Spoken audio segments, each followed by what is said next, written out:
اور ضرورت زندگی انسان کے لیے مقصد زندگی بن جاتی ہے، اور جو مقصد زندگی ہوتا ہے وہ ذہن سے ہی نکل جاتا ہے، بھول جاتا ہے، یاد ہی نہیں ہوتا کہ مقصد زندگی کیا ہے۔ یہ آج کے دور کا ایک اور بڑا فتنہ ہے، مادیت کے اس دور میں یہی بڑا فتنہ ہے۔ اسی لیے قومیں نعرہ لگاتی ہیں تو روٹی کپڑا اور مکان کا، کہ ہمیں روٹی کپڑا چاہیے، مکان چاہیے۔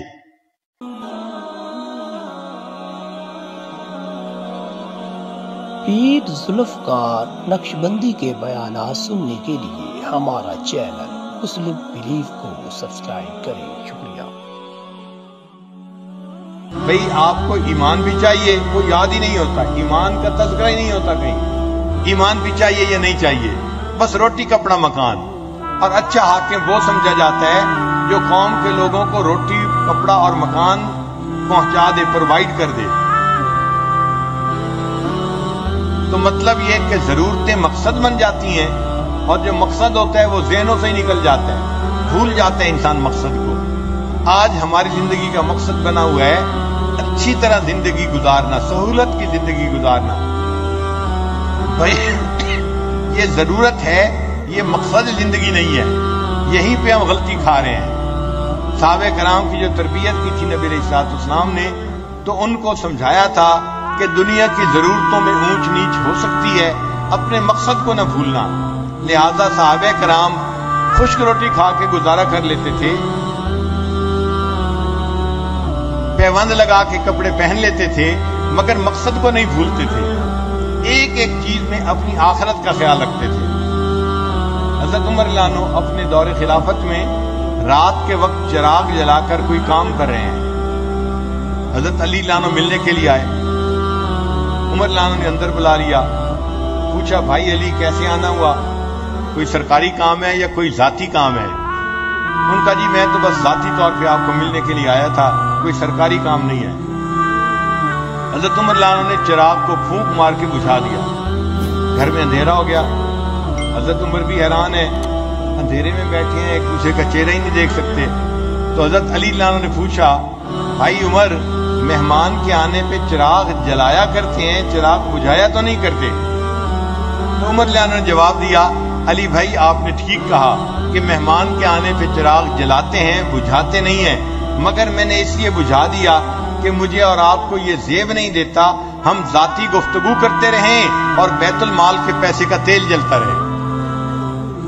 اتنا آخرت کا خیال تھا کہ چھوٹی چھوٹی چیزوں میں بھی اسی طرح دھیان رہتا تھا کہ آخرت خراب نہیں ہونی چاہیے۔ تو چراغ بجھا دیا کہ بیت المال کے پیسے کا تیل فضول نہیں جلنا چاہیے، ہم اگر ذاتی گفتگو کر رہے ہیں تو اس میں بیت المال کے پیسے کا تیل استعمال نہیں کر سکتے۔ یہ کس لیے تقوی زندگیوں میں تھا کہ وہ آخرت کو مقصد بنا چکے تھے، اور دنیا کی ضرورتیں ان کی نظر میں کم اہم ہو گئی تھی۔ آج کی ابتلا یہ ہے کہ دنیا کی ضرورتیں اہمیت حاصل کر گئی ہیں۔ جتنا روٹی کو آج اہمیت حاصل ہے، انسان کی پوری تاریخ میں کبھی روٹی کو اتنی اہمیت حاصل نہیں تھی، اور آج ہم خوب پیٹ بھر کے کھاتے ہیں اور اس کے باوجود اللہ تعالیٰ کی ناشکریاں کرتے ہیں۔ حق تو یہ تھا جس کا کھائیے اس کے گیت گائیے، جس کا کھائیے اس کے گیت گائیے۔ کھاتے اللہ کا دیا ہوئے ہیں اور شکوے بھی اسی کے کرتے ہیں۔ آج بتائیں بھوکا رہنے کی بیماریاں زیادہ ہیں یا پیٹ بھر کر کھانے کی بیماریاں زیادہ ہیں؟ یہ جو ہائی کولیسٹرول ہے یہ زیادہ مرغن غذائیں کھانے کی وجہ سے ہوتا ہے، بلڈ پریشر ہے زیادہ نمکین چیزیں کھانے سے ہوتا ہے، ڈائبٹیز ہے زیادہ میٹھی چیزیں کھانے سے ہوتا ہے۔ تو آج کل کی بیماریاں کیا ہیں؟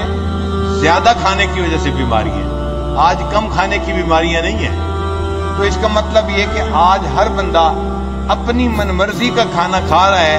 اللہ تعالیٰ نے اپنی نعمتیں اتنی ہم پر آسان کر دی ہیں، اسی لیے بیوی خاوند سے روز پوچھتی ہے آج میں کیا پکاؤں۔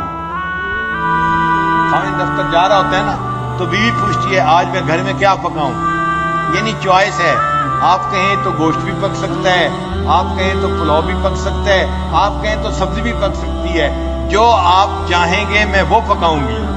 تو ہم تو اپنی چوائس کا کھانا کھانے والے لوگ ہیں۔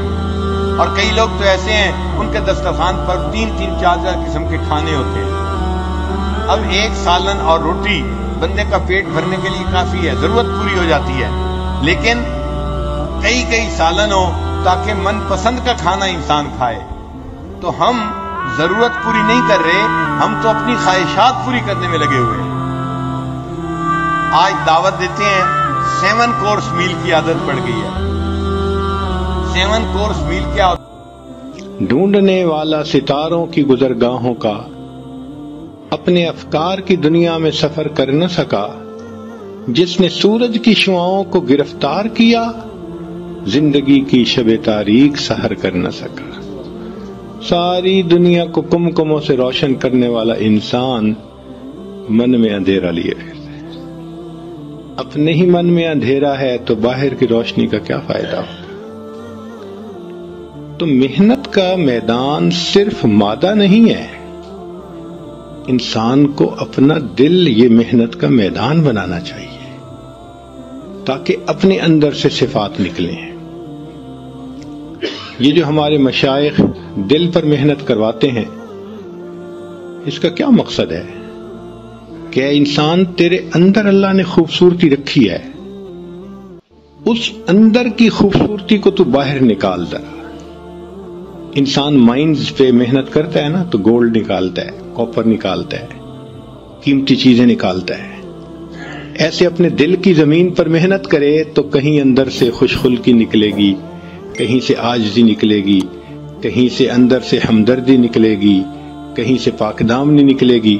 یہ چیزیں ہیں جو انسان کو اللہ کی نظر میں قیمتی بنا دیتی ہیں.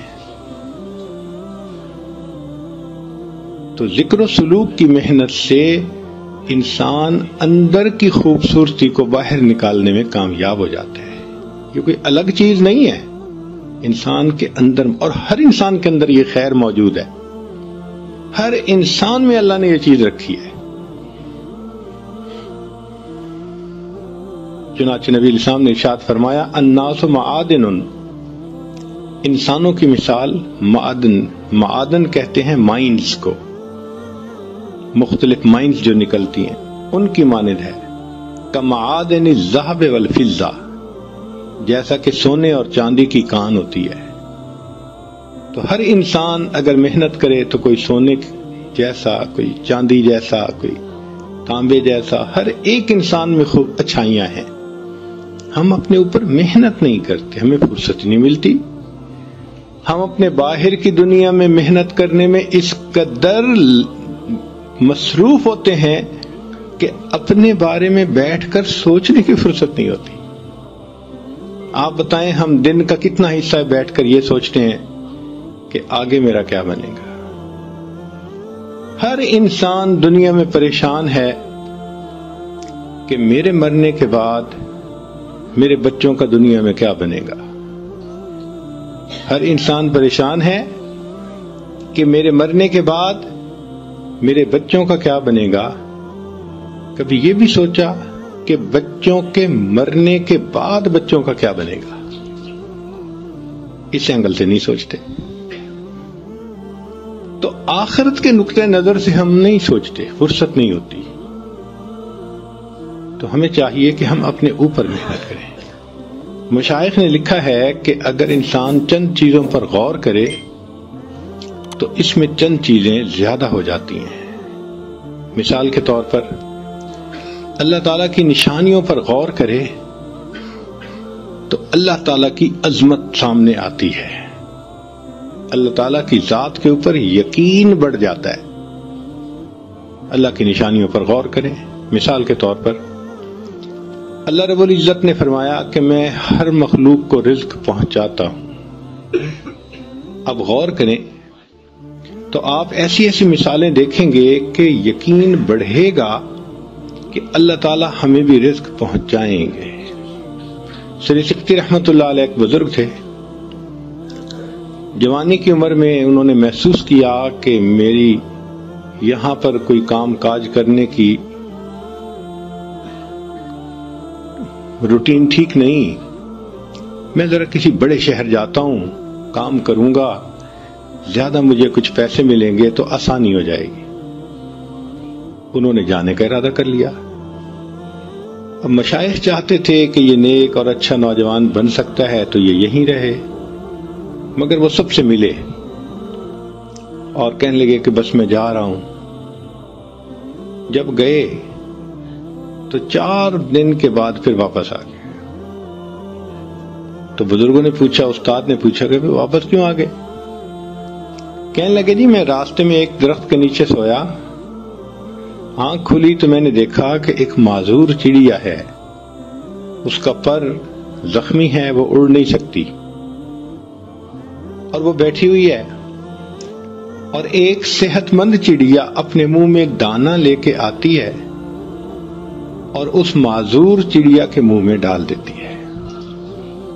تو میں نے دل میں سوچا کہ جو پروردگار عالم معذور چڑیا کو پال رہے ہیں تو میں تو صحت مند انسان ہوں، مجھے تو ضروری پالیں گے، اس لیے میں واپس آ گیا۔ ہمارے ایک دوست میڈیکل ڈاکٹر تھے، وہ ایک مرتبہ اپنے بچوں کو لے کر پہاڑوں کی طرف گئے چھٹیاں گزارنے کے لیے۔ وہاں ان کو ایک خوبصورت پتھر نظر آیا، بالکل گول، بڑا پیارا کلر تھا اس کا۔ تو جب بچے نے دیکھا اس نے کہا موم وہ دیکھو کتنا پیارا پتھر ہے۔ اس نے کہا اچھا بیٹا یہ جو ہمارا ڈرائنگ روم ہے نا اس کلر کے ساتھ یہ میچ کر رہا ہے، تو اٹھا لو، ہم اس کو وہاں پہ نا ڈیکوریشن کے طور پہ اور میموری کے طور پہ اس کو رکھیں گے۔ وہ کہتے ہیں وہ آدھے کلو کا پتھر تھا، گول قسم کا، اٹھا لیا، ہم اپنے گھر لے کے آئے۔ 2 سال وہ پتھر ہمارے ڈرائنگ روم کے اندر پڑا رہا۔ ایک دن میری بیوی ڈرائنگ روم کی صفائی کروا رہی تھی، تو اس نے سوچا کہ یہ کام کرنے والی عورت تو بہت ہی بے احتیاطی سے کام کرتی ہے، تو کہیں شیشے کی نازک چیزیں ڈیکوریشن پیسز یہ خراب نہ کر دے، تو وہ میں خود صاف کر لیتی ہوں، باقی صفائی یہ کر دے گی۔ تو میری بیوی وہ جو ڈیکوریشن پیسز تھے ان کو اور شیشے کی چیزوں کو بڑے احتیاط سے بڑا کیئرفلی صاف کر رہی تھی۔ اس نے اس پتھر کو بھی اٹھایا کہ اس کو بھی میں صاف کر دوں۔ جیسے اس نے ہاتھ میں اٹھایا، اللہ کی شان کہ وہ پتھر سلپ ہوا اور نیچے فرش پہ گر گیا، اور جیسے ہی نیچے گرا تو اس کے 2 ٹکڑے ہوئے۔ تو میری وائف نے دیکھا کہ اندر سے وہ ہالو تھا اور اس کے اندر ایک کیڑا تھا، اس کیڑے نے فرش کے اوپر چلنا شروع کر دیا۔ حیران رہ گئے کہ یا اللہ 2 سال یہ ہمارے گھر میں پتھر پڑا رہا ہے، اس کیڑے کو آپ نے بند پتھر کے اندر رزق کیسے پہنچایا ہوگا؟ تو نے پتھر میں کیڑے کو پالا، خشک مٹی سے سبزہ نکالا، یہ تیرا ہے جہاں یہ زمین آسماں اے خدایا، کس نے تیری حقیقت کو پایا۔ اللہ تعالیٰ رزق پہنچا دیتے ہیں، ہر مخلوق کو رزق پہنچ رہا ہے۔ انسان کا تو پیٹ اتنا چھوٹا 2 روٹی سے بھر جاتا ہے، ایسی بھی مخلوق ہے جو منوں کے حساب سے کھاتی ہے۔ ہاتھی شاید ایک دن میں ٹنوں کے حساب سے کھا جاتا ہوگا، اللہ ان کو بھی رزق دے رہے ہیں، سبحان اللہ۔ تو جو پروردگار سمندر کی مخلوق کو رزق دیتے ہیں، ہوا کی مخلوق کو رزق دیتے ہیں، مٹی کی مخلوق کو رزق دیتے ہیں، وہ پروردگار انسان کو بھی تو رزق عطا فرمائیں گے۔ پھر انسان رزق کی خاطر کیوں جھوٹ بولتا ہے، کیوں کسی کو دھوکہ دیتا ہے، کیوں کسی کے مال پہ بری نظر جماتا ہے، کیوں چوری کرتا ہے؟ جب رزق ہمیں مل کے رہے گا، اللہ نے فیصلہ کر دیا، تو ہمیں چاہیے کہ ہم امانت داری اور دیانتداری کی زندگی گزاریں۔ یقین نہیں ہے، دل میں یقین کی کمی ہے، تو اللہ تعالیٰ کی نشانیوں پہ غور کریں تو پھر یقین بڑھ جاتا ہے۔ ہم لوگ ایک مرتبہ امریکہ میں ایک ایکویریم دیکھنے کے لیے گئے، اس میں مچھلیاں ہی مچھلیاں، اللہ وہ کوئی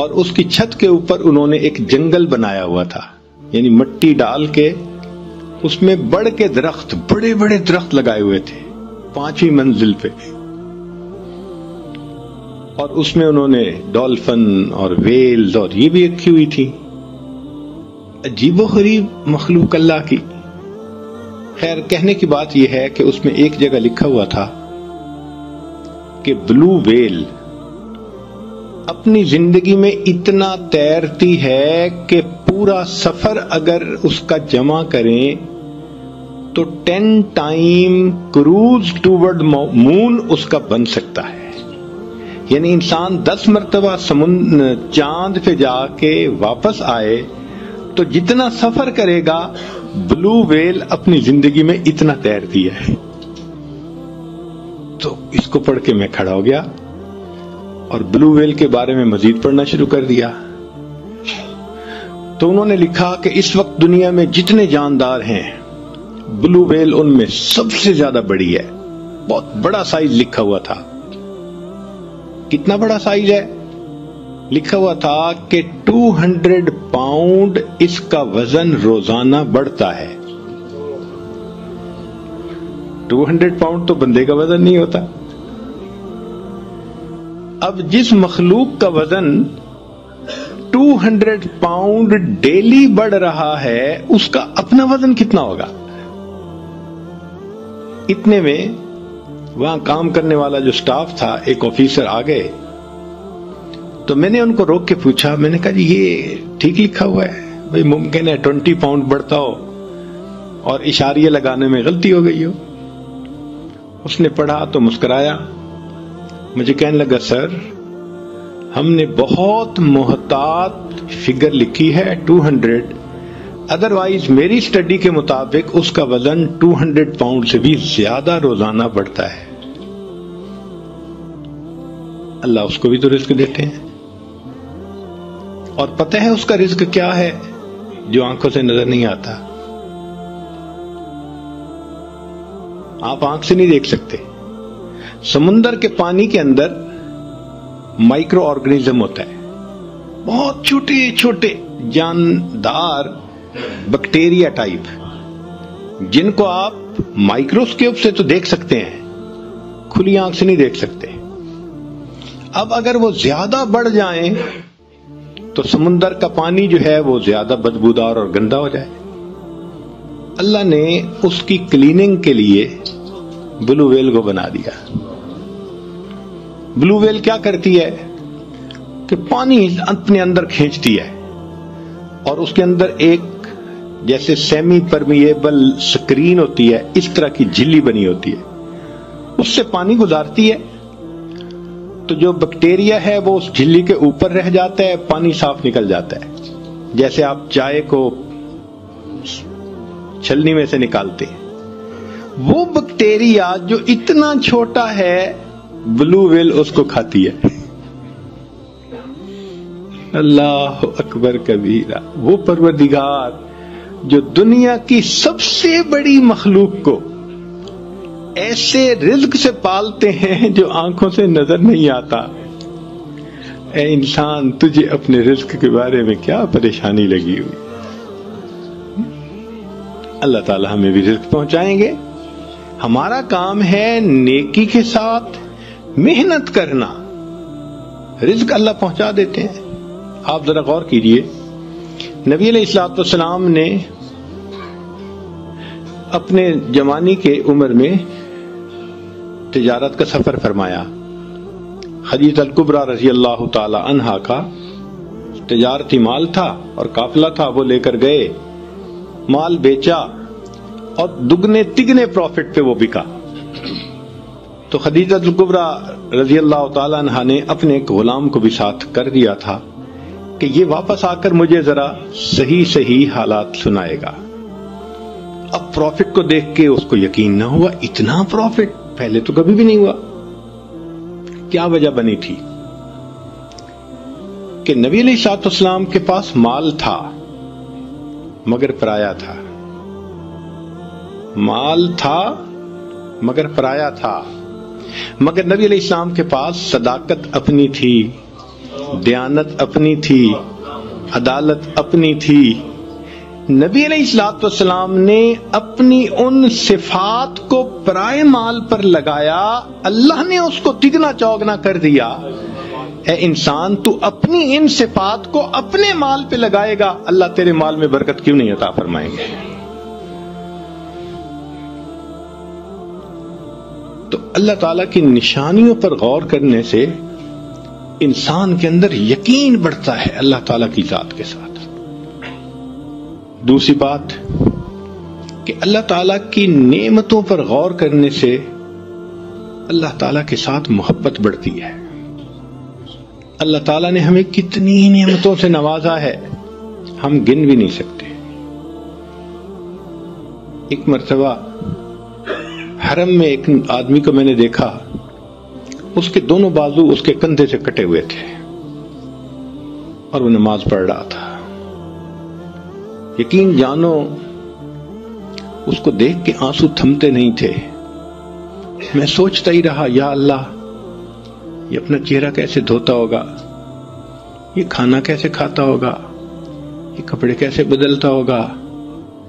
اللہ رات کو سوئے ہوئے اس کے جسم سے اگر کمبل اتر جاتا ہوگا، یہ کمبل کیسے اوپر پھر لیتا ہوگا۔ اس وقت احساس ہوا، اللہ آپ نے جو یہ نعمت ہمیں بن مانگے عطا فرمائی، ہم نے اس نعمت کو گناہوں میں استعمال کر لیا۔ اللہ تعالی ہمیں بینائی نہ دیتے ہم اندھے ہوتے، گویائی نہ دیتے ہم گنگے ہوتے، سماعت نہ دیتے ہم بہرے ہوتے، رزق نہ دیتے ہم بھوکے ہوتے، پانی نہ دیتے ہم پیاسے ہوتے، کپڑے نہ دیتے ہم ننگے ہوتے، اللہ تعالیٰ صحت نہ دیتے ہم بیمار ہوتے، اللہ تعالیٰ اولاد نہ دیتے لاولد ہوتے، گھر نہ دیتے بے گھر ہوتے، اگر اللہ تعالیٰ ہمیں علم نہ دیتے ہم جاہل ہوتے، اگر اللہ تعالیٰ ہمیں عزت نہ دیتے ہم ذلیل ہوتے۔ اے انسان، تو جو عزتوں بری زندگی گزار رہا ہے، یہ تیرے مالک کا کرم اور احسان ہی تو ہے۔ اللہ کی رحمت کی نظر ہٹتی ہے، انسان گھر بیٹھے بٹھائے ذلیل ہو جاتا ہے، سروں سے دوپٹے اتر جاتے ہیں۔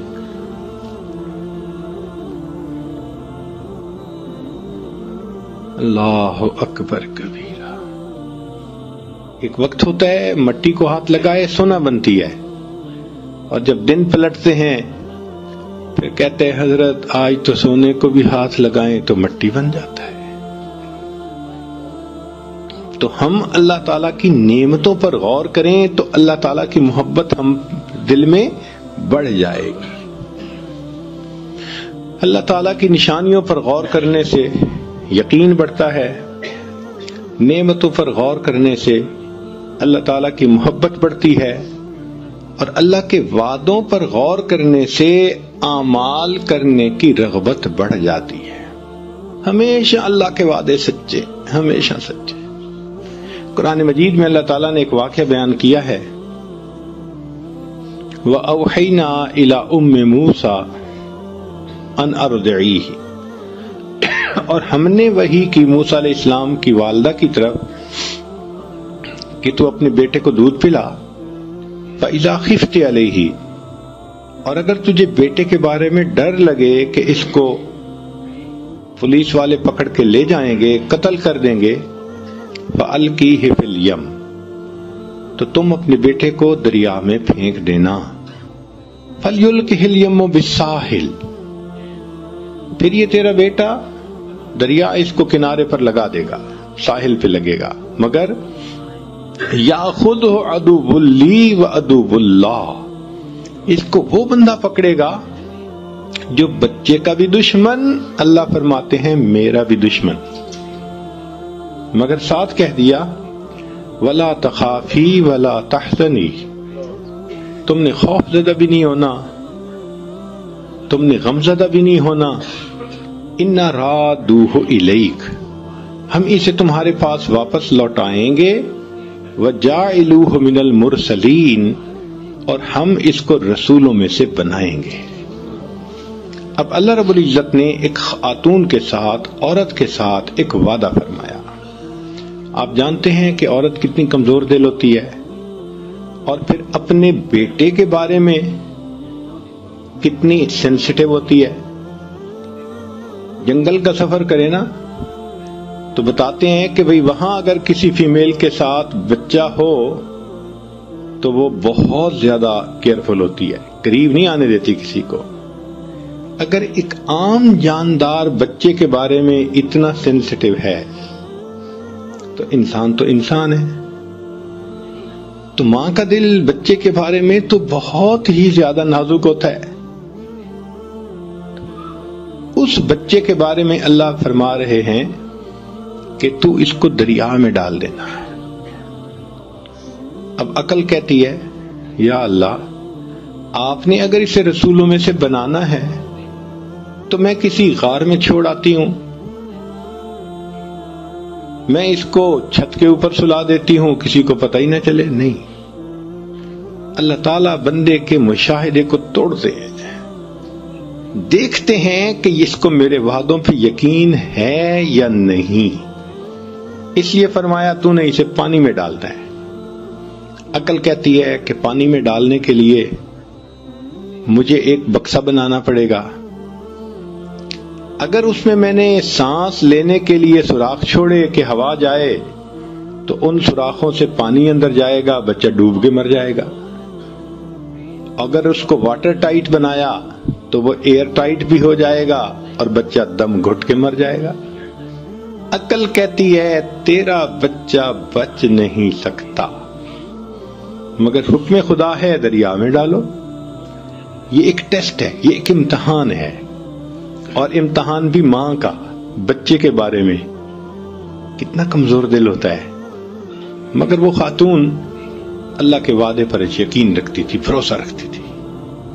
چنانچہ جب ایسا ماحول ہوا کہ خطرہ ہوا، اس نے بچے کو ایک بکسے میں ڈالا اور بکسے کو دریا میں ڈال دیا۔ ذرا غور کیجئے، جب اس نے بکسے کو دریا میں ڈال دیا ہوگا دل کا کیا حال ہو رہا ہوگا۔ واپس گھر آ گئی، دل اداس ہے، غمزدہ ہے، کہہ بھی نہیں سکتی، رو بھی نہیں سکتی، مگر چپ ہے، پتہ نہیں میرے بچے کے ساتھ کیا بنا ہوگا۔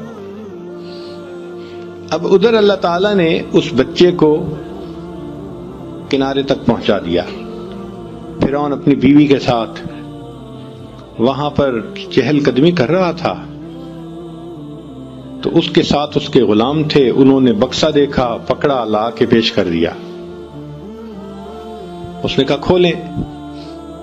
جب انہوں نے بکسے کو کھولا، اللہ تعالیٰ فرماتے ہیں وَأَلْقَيْتُ عَلَيْكَ مَحَبَّةً مِّنِّي، اے میرے پیارے موسیٰ علیہ السلام، ہم نے آپ کے چہرے پر محبت کی تجلی ڈال دی تھی۔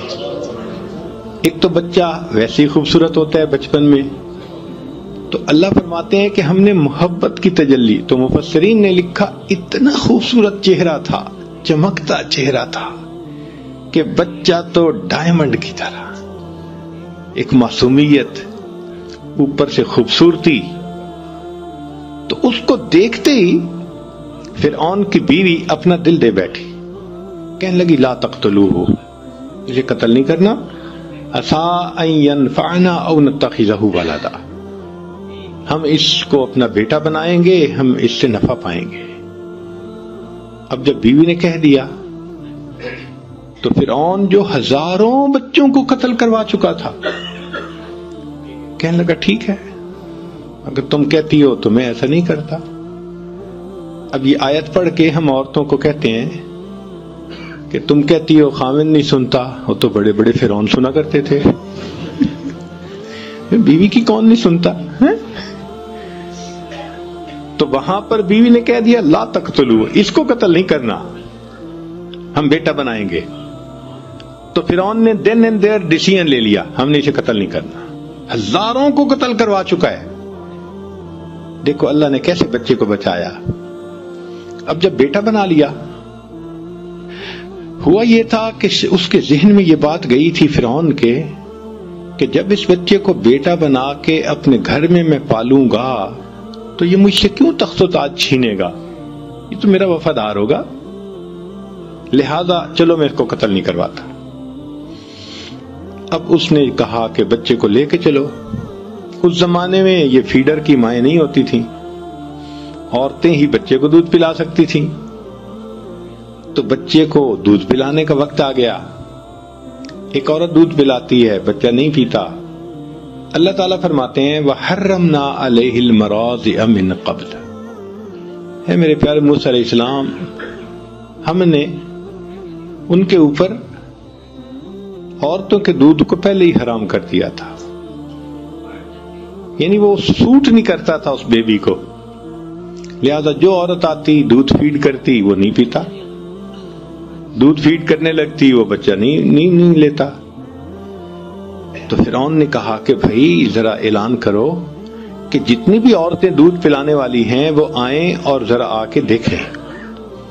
رات گزر گئی، بچے نے کسی کا دودھ ایکسپٹ نہیں کیا۔ فرعون کو نیند بھی آ رہی ہے، تھکا ہوا بھی ہے، اب وہ وش کرتا ہے کہ کسی عورت کا دودھ یہ ایکسپٹ کرے تو ہمارا مسئلہ حل ہو، مگر بچہ رو رہا ہے، بیوی سے رونا نہیں دیکھا جاتا اور اس سے بیوی کی پریشانی نہیں دیکھی جاتی، اور عورتیں آ رہی ہیں مگر ان کا دودھ بچہ قبول نہیں کرتا۔ ساری رات گزر گئی۔ اللہ تعالیٰ فرماتے ہیں وَأَصْبَحَ فُؤَادُ أُمِّ مُوسَىٰ فَارِغًا، اور موسیٰ علیہ السلام کی والدہ نے جو وہ رات گزاری بڑے بے تابی میں، اور اس نے غم زدہ دل کے ساتھ صبح کی، ان کادت لتبدی بہ لولا اربتنا علی قلبها، اگر ہم اس کے دل کو گرا نہ دیتے تو وہ تو اپنا راز کھول بیٹھتی۔ کیا مطلب؟ رو لیتی، لوگوں کو پتہ چل جاتا کہ وہ گمشدہ بچہ اسی کا ہے۔ اللہ فرماتے ہیں ہم نے دل کو گرا دے دی، تسلی دے دی، وہ روئی نہیں مگر غمزدہ تو تھی۔ صبح اٹھ کے بیٹی سے کہنے لگی، موسیٰ علیہ السلام کی جو بہن تھی، لڑکپن میں تھی وہ بھی، بیٹی جاؤ ذرا دیکھو بھائی کس حال میں ہے۔ وہ بچی دوڑی ہوئی گئی اور اس نے جا کے وہاں جو حالات دیکھے کہ ایک عورت دودھ پلانے لگتی ہے، بچہ نہیں قبول کرتا، پھر دوسری دودھ پلاتی ہے، پھر تیسری، ایک لائن لگی ہوئی ہے۔ تو جب اس نے یہ دیکھا تو اس نے فرعون کو کہا هل ادلکم علی اہل بیت یکفلونہ لکم وہم لہ ناصحون، کیا میں تمہیں ایسے گھر والوں کے بارے میں نہ بتاؤں کہ جو اس کی کفالت بھی کریں گے، دودھ بھی پلائیں گے اور بڑے ہمدرد بھی ہوں گے۔ تو فرعون کے دل میں کھٹکا تو ہوا، کیوں یہ کہہ رہی ہے؟ تو اس نے سر کے بالوں سے پکڑا، اے لڑکی تو کیوں کہہ رہی ہے ایسے؟ اس نے کہا جی ہم آپ کی رعایا ہیں، ہم آپ کی خیر خواہی نہیں کریں گے تو کون کرے گا؟ اس نے کہا بات تو ٹھیک ہے، لے آؤ جس کو لاتی ہو۔ موسیٰ علیہ السلام کی بہن دوڑی ہوئی آئی اور آ کے امی چلو چلو بچہ دودھ نہیں پی رہا۔ تو ماں آ گئی۔ اب جب ماں نے دودھ پلایا تو موسیٰ علیہ السلام نے پینا شروع کر دیا، بچے نے فوراً پینا شروع کر دیا، ایک شور مچ گیا، ایک عورت کا دودھ بچے نے ایکسپٹ کر لیا۔ وہ فرعون کو تو پہلے ایگزرٹ ہو چکا تھا، ایگزاسٹڈ تھا، سونا چاہتا تھا، وہ بدبخت تو سننا چاہتا تھا کہ بچہ دودھ قبول کرے تو میری جان چھوٹے۔ جب اس کو نیوز ملی نا، کہنے لگا ہاں بالکل ٹھیک ہے، اس عورت کو جانے نہیں دینا، میں سونے جا رہا ہوں۔ لو جی، عورت کو گھر میں رکھ لیا گیا، عورت دودھ پلاتی ہے، بچہ خوشی سے پی لیتا ہے، اب بچہ خوش ہو کے ہنستا ہے، کھیلتا ہے، سب بہت مطمئن ہے۔ تیسرا دن ہوا تو موسیٰ علیہ السلام کی والدہ نے فرعون سے کہا کہ دیکھو بھائی، اپنا گھونسلہ اپنا، کچا ہو یا پکا، میں تو اس محل میں نہیں رہ سکتی، میں تو اپنے گھر واپس جا رہی ہوں۔ جب وہ واپس جانے لگی اور فرعون نے دیکھا کہ یہ رکے گی نہیں، کہتے اچھا سنو، ہمارے بیٹے کو بھی ساتھ لے جاؤ، اس کو دودھ تم وہاں پلاتی رہنا، ہم تیری تنخواہ وہیں پہ بھیج دیا کریں گے۔ اللہ تعالیٰ قرآن مجید میں فرماتے ہیں فَرَدَدْنَاهُ إِلَىٰ أُمِّهِ، ہم نے اسے لوٹا دیا اس کی ماں کی طرف، کئی تقر عینھا، تاکہ اس کی آنکھیں ٹھنڈی ہوں، ولا تحزن، اور وہ غم زدہ نہ ہو، وَلِتَعْلَمْ، اور وہ جان لے ان وعد اللہ حق، اللہ کے وعدے سچے ہیں، ولیکن اکثرہم لا یعلمون، ہم بندے نہیں سمجھتے واقعی اللہ کے وعدے تو سچے ہوتے ہیں۔ آپ کہیں گے جی بڑی دور کی مثال ہے، قریب کے زمانے کی مثال دیکھنی ہے تو نبی علیہ الصلوۃ والسلام کی مثال دیکھ لیجیے۔ مکہ مکرمہ میں شروع میں کیا حالات تھے؟ جو کلمہ پڑھتا تھا اسی کو مار پڑتی تھی، کسی کے سینے پہ چٹان رکھ دی جاتی تھی، کسی کو ریت پہ گھسیٹا جاتا تھا، کسی کو مارا جاتا تھا۔ سمیہ رضی اللہ عنہ کی ایک ٹانگ کو ایک اونٹ کے ساتھ رسے سے باندھا، دوسری ٹانگ کو دوسرے اونٹ سے، اور دونوں اونٹوں کو مخالف سمت میں انہوں نے بھگایا، اور ان کی پوری باڈی جو تھی وہ درمیان میں سے شیئر آف ہو گئی۔ ایسی تکلیفیں ان کو دیتے تھے۔ خود نبی علیہ الصلوۃ والسلام مسجد میں نماز پڑھ رہے ہیں، اونٹ کی اوجڑی گندگی سے بھری ہوئی اوپر ڈال دی، اتنی وزنی تھی کہ نبی علیہ السلام اٹھ نہیں سکتے تھے۔ پتہ چلا تو سیدہ فاطمہ الزہرا لانا آئیں، بیٹی آئیں جو بھی تھیں، سیدہ زینب شاید تھیں، تو انہوں نے آ کے اس کو ہٹایا، تب نبی علیہ السلام نے اٹھ کر دوبارہ نماز مکمل کی۔ ابو بکر عنہ کو مارا گیا، خود نبی علیہ الصلوۃ والسلام کے مبارک گلے میں چادر ڈال کے گھسیٹنے کی کوشش کی گئی۔ یہ حال تھا ابتدا میں، کنڈی دے کے کلمے کی تعلیم کر رہے تھے، اور اس پر بھی ابو جہل نے بیٹھ کے پروگرام بنایا کہ ان کو قتل کرو، جان چھڑاؤ۔ 100 اونٹ کا انعام متعین کر دیا۔ اب بتائیں کیا حالت ہے کہ کسی کے سامنے اظہار نہیں کر سکتے، مسجد میں آ کے نماز پڑھ نہیں سکتے، اپنے دین کی دعوت دینی کتنی مشکل بن گئی۔ اور اس وقت اللہ تعالیٰ وعدہ فرماتے ہیں کہ اے میرے حبیب صلی اللہ علیہ وسلم آپ یہاں سے ہجرت کر جائیے، ان الذی فرض علیک القرآن لرادک الی معاد، جس ذات نے آپ پہ قرآن کو نازل کیا وہ آپ کو دوبارہ اسی جگہ پر واپس لوٹائے گا۔ یقین نہیں آتا آنکھوں کو، عقل سوچنے سے عاجز ہے۔ جہاں ہر گھر میں دشمن ہیں، اپنے دشمن بن گئے ہیں اور جان کے پیاسے بن گئے ہیں، یہاں اللہ فرماتے ہیں کہ ہم تمہیں لوٹائیں گے۔ تو اللہ کے حبیب صلی اللہ علیہ وسلم نے ہجرت کا ارادہ کر لیا اور بیت اللہ پر آخری نظر ڈالی، اور بیت اللہ پر نظر ڈالتے ہوئے محبوب صلی اللہ علیہ وسلم کی آنکھوں میں آنسو تھے۔ فرمایا بیت اللہ میں تجھے کبھی نہ چھوڑتا، اس شہر کے لوگ مجھے یہاں رہنے نہیں دیتے۔ تو آنسوؤں کے ساتھ آپ صلی اللہ علیہ وسلم رخصت ہوئے اور مدینہ طیبہ آئے۔ اب کافروں کو اپنی طاقت پہ اتنا ناز تھا کہ وہ چپ کر کے بیٹھ جاتے، بھئی چلو یہ مخالف تھے چلے گئے، مکہ خالی ہو گیا۔ نہیں، وہ 400 کلومیٹر دور پھر لڑنے کے لیے آ گئے، اتنا ان کو طاقت میں ناز تھا۔ پھر اللہ تعالیٰ کی شان دیکھیں، چند سال گزرے کہ بالآخر ہجرت کے 10 سال کیا ہوا؟ نبی علیہ الصلوۃ والسلام فاتح مکہ بن کر مکہ مکرمہ میں داخل ہو رہے ہیں اور فرماتے ہیں الحمدللہ وحدہ، سب تعریفیں اللہ کے لیے ہیں، نصر عبدہ، اس نے اپنے بندے کی مدد کی، وحزم الاحزاب وحدہ، اور اس ایک اللہ نے سب کو شکست عطا فرمائی۔ اللہ نے فاتح بنا کر واپس لوٹا دیا۔ اللہ کے وعدے سچے۔ تو اللہ تعالیٰ کے وعدوں پر غور کریں تو انسان کے دل میں عمل کرنے کا جذبہ بڑھ جاتا ہے۔ پھر اللہ تعالیٰ کی وعیدوں پر غور کریں تو خوف خدا زیادہ ہو جاتا ہے۔ اللہ تعالیٰ کی وعیدیں یعنی اللہ تعالیٰ نے جو اپنے عذاب کے بارے میں بتایا ہے نا کہ جو انسان گناہ کرے گا تو میرا ایسے عذاب آئے گا، اس پہ غور کرے۔ ہم نے اپنی زندگی میں دیکھا ہے جس کو شراب کی عادت پڑی اس کی زندگی میں بربادی آنکھوں سے دیکھی گئی، جس بندے کو زنا کی عادت پڑی وہ مختلف بیماریوں کا لازمن مجموعہ بنا. حدیث پاک میں آتا ہے جو زنا کرتا ہے اس کی عمر گھٹا دی جاتی ہے. تو جس نے گناہ کا راستہ اختیار کیا بالآخر برباد ہوا. دنیا کی بھی ذلت، آخرت کی بھی ذلت. تو اللہ تعالیٰ کی وعیدوں پر غور کریں. اللہ اکبر کبیر. ایک واقعہ میں آپ کو سناتا ہوں، بات مکمل کرتا ہوں.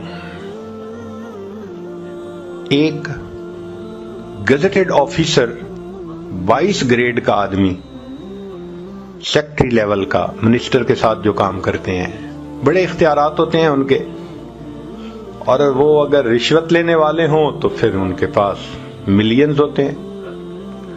ایسا ہی ایک آدمی تھا، پرسنالٹی بھی بہت امپریسو تھی، تعلیم بھی بہت تھی، اور اس کے پاس رشوت کا مال بھی کروڑوں میں تھا. اس نے اپنا گھر بنایا ایک کالونی میں، قدرتاً مسجد بالکل قریب تھی. جب وہ شفٹ ہو گیا تو رویا ہوا تھا، تو مسجد میں فجر کی اذان ہوئی. اس کی آنکھ کھل گئی. اس نے کہا یہ کیا مسئلہ ہے، یہ روز میری نیند خراب کیا کرے گا. اس نے اگلے دن مؤذن کو بلوایا اور کہا کہ بھئی تم جو ہے اسپیکر پہ مت اذان دیا کرو. مؤذن نے نمازیوں کو بتایا تو نمازیوں نے کہا بھائی ہم بوڑھے ہیں، ہم تو گھڑی بھی نہیں دیکھ سکتے، اذان کے انتظار میں ہوتے ہیں، اذان ہوتی ہے تو ہم مسجد میں آتے ہیں اور ساری مسلمانوں کی آبادی ہے، کیا مسئلہ ہے تمہیں، کیوں تم اذان نہیں دیتے؟ انہوں نے کہا نہیں، تم اذان دو لاؤڈ سپیکر میں فجر کی، کوئی بات نہیں. اگلے دن اس نے پھر اذان دی. اب یہ آفیسر صاحب جن کو اپنی طاقت کا، اختیارات کا، پیسے کا اتنا ناز تھا، یہ دن میں اٹھا، اس نے مؤذن کو بلوایا، ایک تھپڑ لگایا. تو یہ کہا نہیں تھا کہ اذان نہیں دینی، اسپیکر میں کیوں دی؟ اس نے کہا جی سارے محلے والے چاہتے ہیں کہ میں دوں، میں کس کی مانوں کس کی نہ مانوں. بس اس بندے کا یہ عمل ایسا اللہ کو ناپسند ہوا کہ میری عظمت کی آواز لگتی ہے اور اس کی نیند خراب ہوتی ہے. لو جی، چند دن کے اندر اس گزٹڈ آفیسر صاحب کے اوپر فالج کا اٹیک ہو گیا.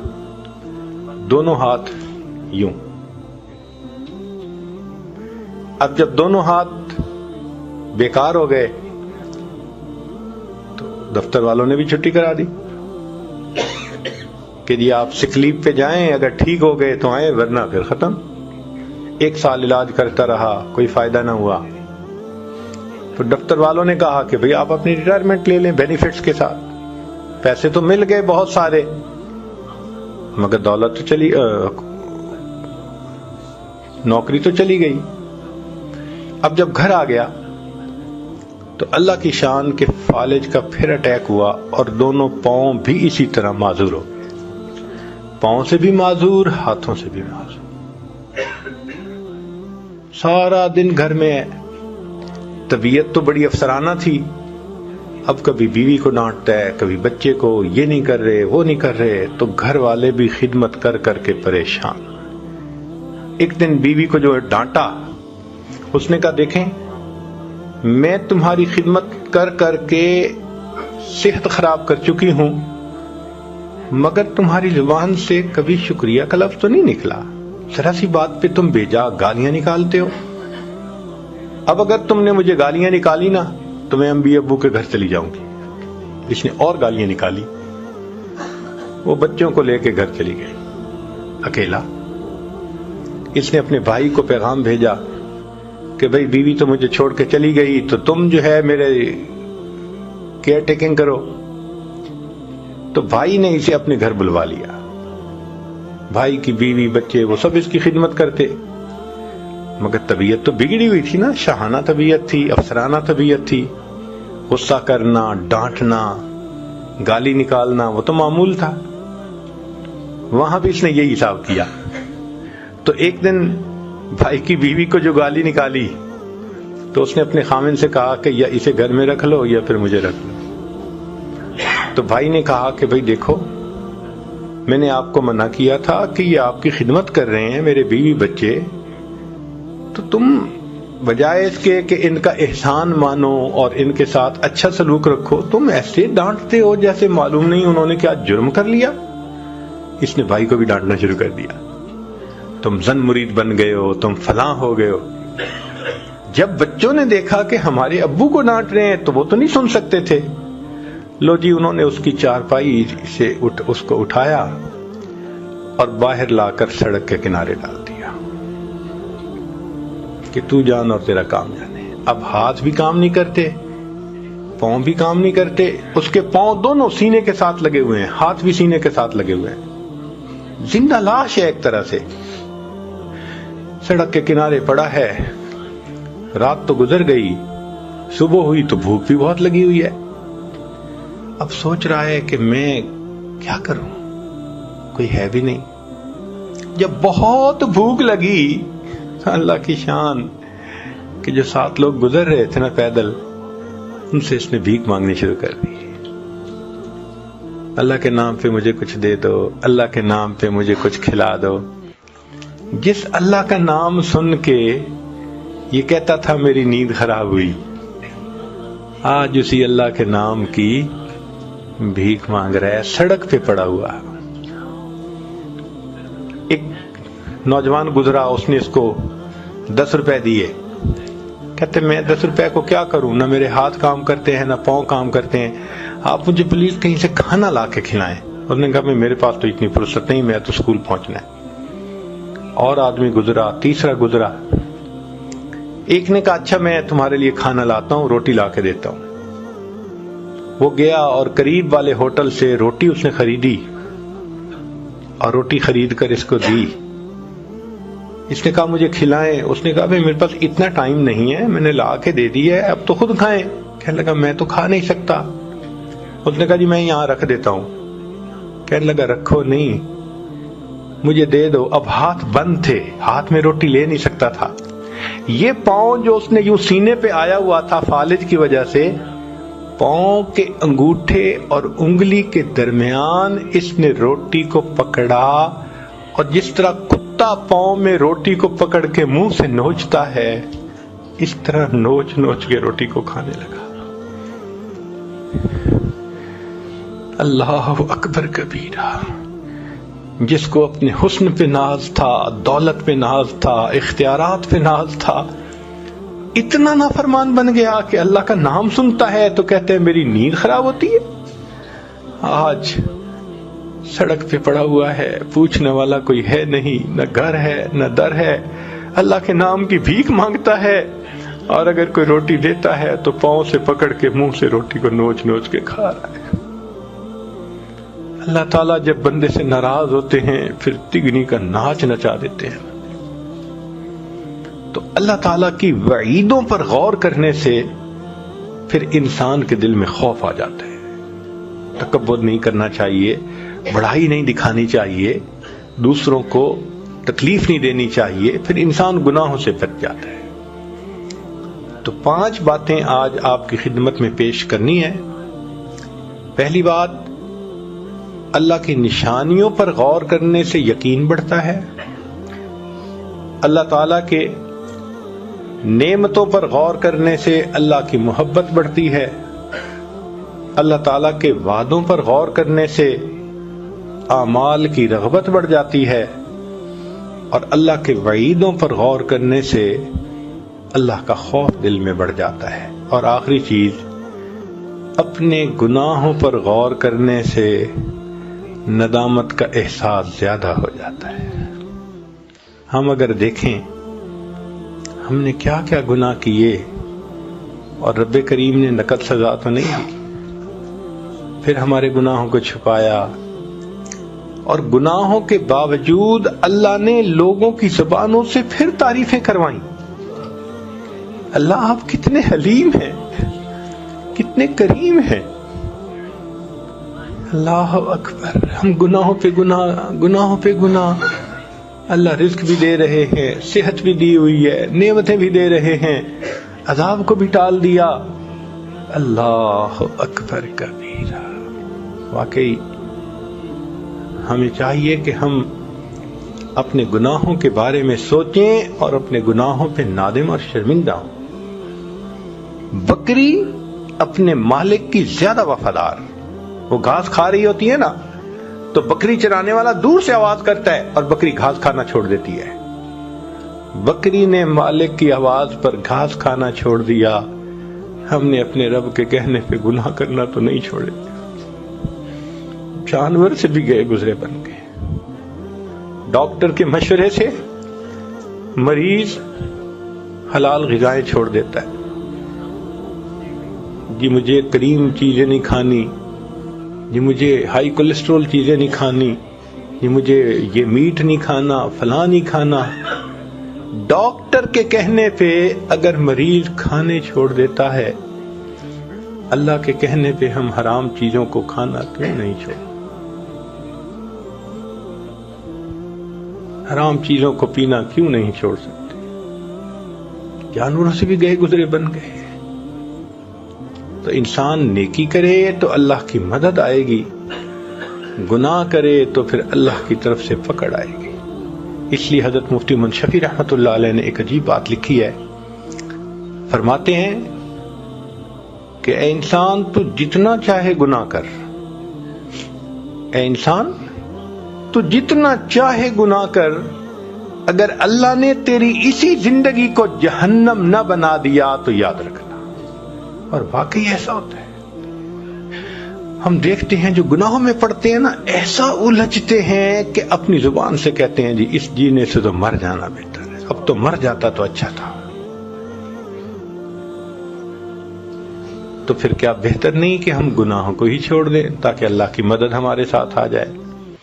تو اللہ تعالی ہمیں گناہوں سے بچنے کی، نیکوکاری کی زندگی گزارنے کی توفیق عطا فرمائے.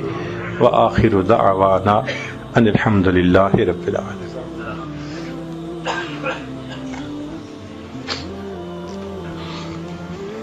سبحان ربی العلی وحاب. اللہم صلی علی سیدنا محمد وعلی آل سیدنا محمد وبارک وسلم. اے کریم پروردگار، ہم آپ کے عاجز مسکین بندے ہیں، ہمارے گناہوں کو معاف فرما، خطاؤں سے درگزر فرما، عیبوں کی